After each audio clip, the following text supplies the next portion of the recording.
Hello everyone, I am Dr. Somalika Pal, Senior Consultant Neonatologist and Paediatrician at Cloudnine Hospital, Kailash Colony, New Delhi. Are you aware that even during pregnancy, certain infections can cause hearing deficit in the developing fetus? And this hearing deficit, if not identified or picked up early, immediately after birth by hearing screening programs, can go on to manifest as language developmental delays or speech disorders in your child? Today I am here to talk about this. Certain infections are associated with hearing loss. Surprise, we don't usually associate infections with hearing deficits. We think of them as causing loose motions, respiratory complaints, fever even, rashes. But certain disorders like a rubella infection in pregnancy, a cytomegalovirus infection in pregnancy, toxoplasmosis acquired during pregnancy, herpes in pregnancy in the mother, can lead to hearing deficits in the developing fetus. How would you identify whether these infections you've gone through during pregnancy? So commonly now with the rubella vaccination programs, most of our adolescent girls are getting vaccinated against by MR campaigns or by measles, mumps, rubella vaccination. So they are already immune to rubella, and that's a good thing. Your obstetrician would probably be going for a IgG evaluation for rubella to understand whether you are actually already seropositive for rubella. In that case, you are protected against acquiring rubella during pregnancy. So for those who are vulnerable to a rubella infection, any history of fever during the pregnancy, especially during the first trimester or even early second trimester, along with some swelling or pain at the back of the ears, that is, those are commonly lymph node swelling, or any joint pains, etc. These could signify an intrauterine viral infections. Another very common infection that is extremely prevalent is cytomegalovirus. So again, most pregnant women would already be immune or would already have had cytomegalovirus infection at some time in their life and would already be having the IgG antibodies against cytomegalovirus. But if at all you are the pregnant woman has not been exposed to cytomegalovirus infection and actually has this infection during pregnancy, there is a risk of the virus infecting your baby as well and causing hearing deficits in your baby in the longer run.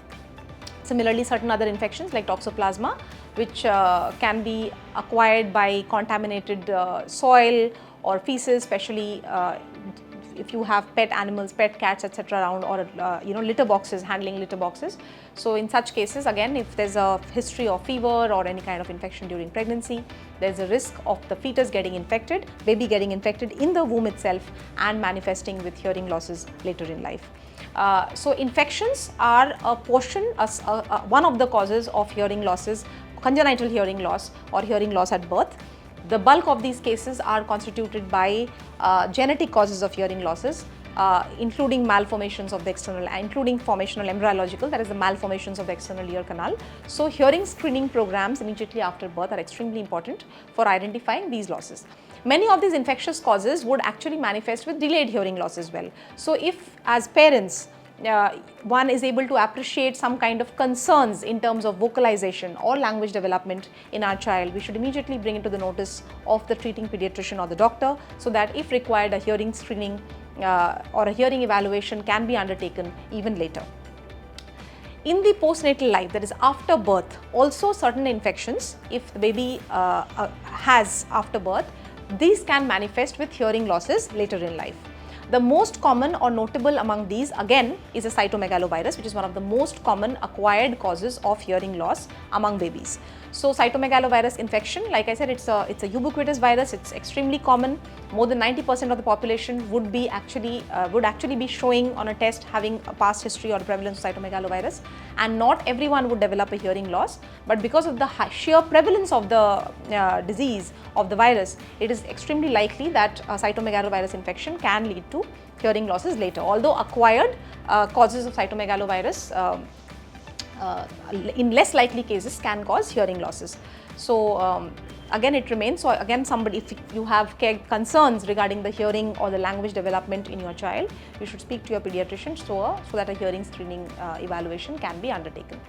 any infection of the brain or its meninges. So, a meningitis or an encephalitis, notably Haemophilus influenzae meningitis or a streptopneumoniae meningitis or any bacterial meningitis or an encephalitis, which can be viral or bacterial, can also lead to hearing losses in children. So, vaccination programs or vaccination drives commonly cover for Haemophilus influenzae and streptopneumoniae, which protect your child from the systemic manifestations of these bacteria, septicemia, meningitis, and also its complications like hearing deficits. So, these again are extremely important causes. So, if your child has suffered from any such infection or has a history of requiring NICU admission in the first 2 to 3 months of life, or has required intravenous antibiotics, so in such cases and your doctor has confirmed a meningitis by a cerebrospinal fluid examination in your child, in such cases a hearing screening would be recommended to you, and it is extremely important that you undergo the hearing screening, and the child should be followed up in a high risk follow up clinic for age appropriate hearing related milestones, which we usually inquire about. It's a parental questionnaire that we ask of parents, or we ourselves test in the child in response to hearing.